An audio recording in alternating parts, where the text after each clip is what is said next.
Hello students, welcome to my YouTube channel. आज हम लोग हिंदी व्याकरण के विशेषण अध्याय के भाग 4 के बारे में पढ़ेंगे। भाग 3 में हम लोगों ने परिमाणवाचक विशेषण के बारे में जानकारी इकट्ठा की थी, परिमाणवाचक विशेषण के बारे में पढ़ा था, उसकी परिभाषा पढ़ी थी तथा उसके प्रकार पढ़े थे। तो आज हम लोग संख्यावाचक विशेषण के बारे में पढ़ेंगे। ठीक है, देखिए संख्यावाचक विशेषण क्या होता है कि वह विशेषण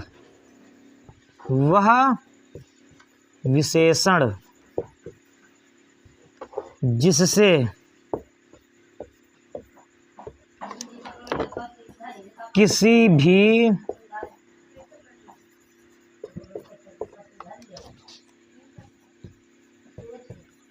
व्यक्ति या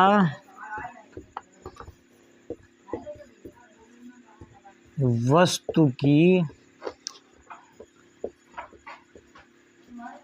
संख्या का बोध होता है।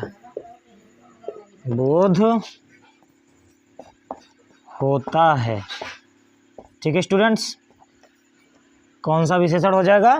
संख्यावाचक विशेषण। संख्यावाचक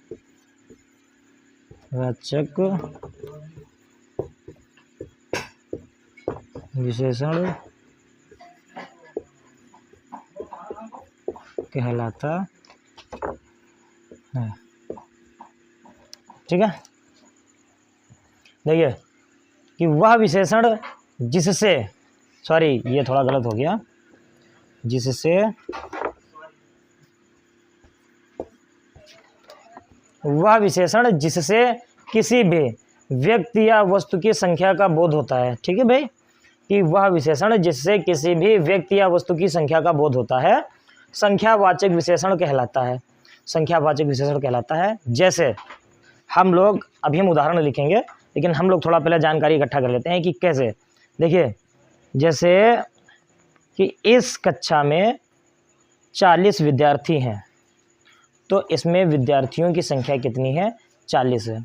तो यहाँ पे अगर पूछा जाए कि यहाँ पे विशेषण कौन सा है, तो यहाँ पे संख्यावाचक विशेषण है, क्योंकि यहाँ पर विद्यार्थियों की एक संख्या के बारे में बताया जा रहा है। ठीक है स्टूडेंट, तो अब हम लोग इनके संख्यावाचक विशेषण के प्रकार भी पढ़ेंगे, लेकिन इसका पहले उदाहरण देख लेते हैं। उदाहरण,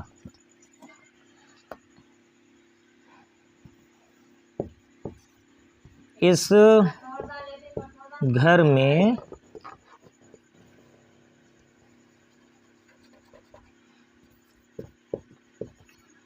5 लोग रहते हैं। 5 लोग रहते हैं। ठीक है, तो इसमें विशेषण कौन सा है? इसमें संख्यावाचक विशेषण है। क्या है? 5 लोग। इसमें लोगों की संख्या के बारे में बता रहा है कि 5 लोग इस घर में रहते हैं। तो ये जो 5 है ये हमारा संख्यावाचक विशेषण हो गया। तो संख्यावाचक विशेषण, जैसे हमारा परिमाणवाचक विशेषण 2 प्रकार का होता था, वैसे ही हमारा संख्यावाचक विशेषण भी 2 प्रकार का होता है। अब कौन कौन से संख्यावाचक विशेषण होते हैं?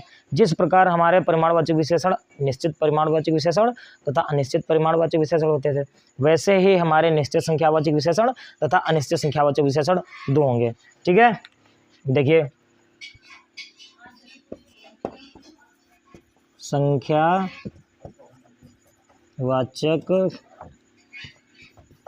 विशेषण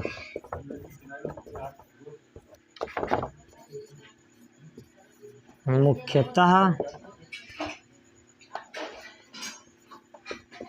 2 प्रकार के होते हैं।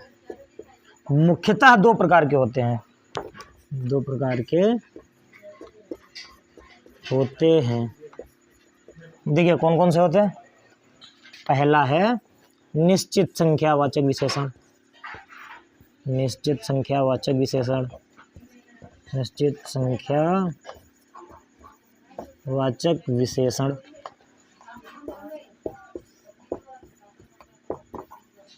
तथा दूसरा कौन सा है? दूसरा है अनिश्चित संख्यावाचक विशेषण। निश्चित संख्यावाचक विशेषण।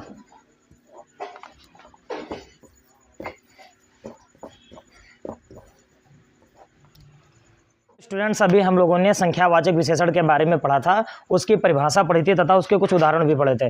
अब हम लोग संख्यावाचक विशेषण के प्रकार पढ़ेंगे। अभी हम लोगों ने पढ़ा था संख्यावाचक विशेषण के दो प्रकार होते हैं, एक निश्चित संख्यावाचक विशेषण होता है और दूसरा अनिश्चित संख्यावाचक विशेषण होता है। निश्चित संख्यावाचक विशेषण कौन से होते हैं? देखिए कि वह विशेषण जिससे वस्तु की निश्चित संख्या का बोध होता है, ऐसा विशेषण जिससे किसी भी व्यक्ति या वस्तु की निश्चित संख्या का बोध होता है उसे निश्चित संख्यावाचक विशेषण कहते हैं। जैसे 1, 2, प्रथम, द्वितीय, तृतीय आदि। ठीक है। अब अनिश्चित संख्यावाचक विशेषण कि वह विशेषण जिससे वस्तु की या व्यक्ति की अनिश्चित संख्या का बोध होता है, वह विशेषण जिससे व्यक्ति या वस्तु की अनिश्चित संख्या का बोध होता है उसे अनिश्चित संख्यावाचक विशेषण कहते हैं। जैसे बहुत, कुछ, कम आदि। अब आपसे कहा गया कि जाओ और जाके बाहर पता करो कि कितने लोग बैठे हैं। तो आप आने के बाद आपने लोगों को काउंट नहीं गिना और ऐसे ही देखने के बाद अंदर गए, बताया कि पिताजी वहाँ पे बहुत लोग बैठे हैं। बहुत लोग का मतलब वहाँ पे लोग तो हैं लेकिन उनकी संख्या कोई भी निश्चित नहीं है। आपने उनको गिना नहीं, इसलिए आपको उनकी निश्चित संख्या के बारे में नहीं पता है, इसलिए वो अनिश्चित संख्यावाचक विशेषण हो गए। तथा अगर आप उन्हीं को जो बाहर बैठे हैं उनको अगर आप अच्छी तरीके से गिन लेते, काउंट कर लेते, पूछा जाता कि कितने लोग हैं तो आप बताते पिताजी वहाँ पे 15 लोग हैं, वहाँ पे 20 लोग हैं, तो वहाँ पर लोगों की संख्या निश्चित हो जाती, तो वो हो जाता हमारा निश्चित संख्यावाचक विशेषण। हेलो फ्रेंड्स, अभी हम लोगों ने संख्यावाचक विशेषण के बारे में पढ़ा था, उसकी परिभाषा पढ़ी थी तथा उसके प्रकार को पढ़ा था, दोनों प्रकार को पढ़ा था तथा अच्छी तरीके से उनका अध्ययन किया था। अब हम लोग विशेषण के प्रमुख प्रकारों में से चौथा प्रकार यानी कि आखिरी प्रकार सार्वनामिक विशेषण के बारे में पढ़ेंगे कि सार्वनामिक विशेषण क्या होता है। देखिए, सार्वनामिक विशेषण, इसका अर्थ ही इसके नाम से निकल रहा है। सार्वनामिक, सर्वनाम से जुड़ा हुआ, जिस शब्द के आगे सर्वनाम जुड़ा हो वह विशेषण हमारा सार्वनामिक विशेषण कहलाता है। देखिए कैसे कह रहा है कि जब कोई सर्वनाम किसी संज्ञा के पहले आकर विशेषण का कार्य करता है। ठीक, कि जब कोई सर्वनाम किसी भी संज्ञा के आगे आकर विशेषण का कार्य करता है, सार्वनामिक विशेषण कहलाता है। कौन सा विशेषण कहलाता है? सार्वनामिक विशेषण कहलाता है। जैसे वह लड़का पढ़ रहा है।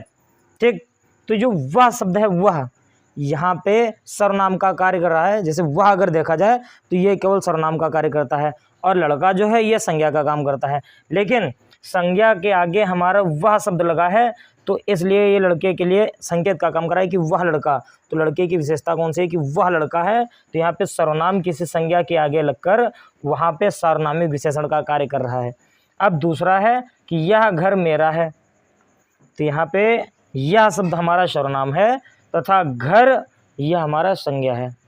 तो संज्ञा के आगे लगकर यह शब्द यहाँ पर सार्वनामिक विशेषण का कार्य कर रहा है। तथा दोस्तों, अगर विशेषण अध्याय में चाहे भाग 1 हो, चाहे भाग 2 हो, चाहे भाग 3 हो या भाग 4 हो, इन चारों भाग में से अगर आपको कुछ भी समझ में ना आया हो तो आप कमेंट करके मुझे बताएं और हमारे चैनल को सब्सक्राइब करें और ज़्यादा से ज़्यादा लोगों तक शेयर करें ताकि और भी लोग इस चीज़ के बारे में ज़्यादा से ज़्यादा जानकारी इकट्ठा कर सकें, जिससे हमें और भी ज़्यादा मोटिवेशन मिले और हम आपके लिए बढ़िया से बढ़िया, ज़्यादा से ज़्यादा अच्छे से अच्छी चीज़ों को पढ़ाने की कोशिश करें।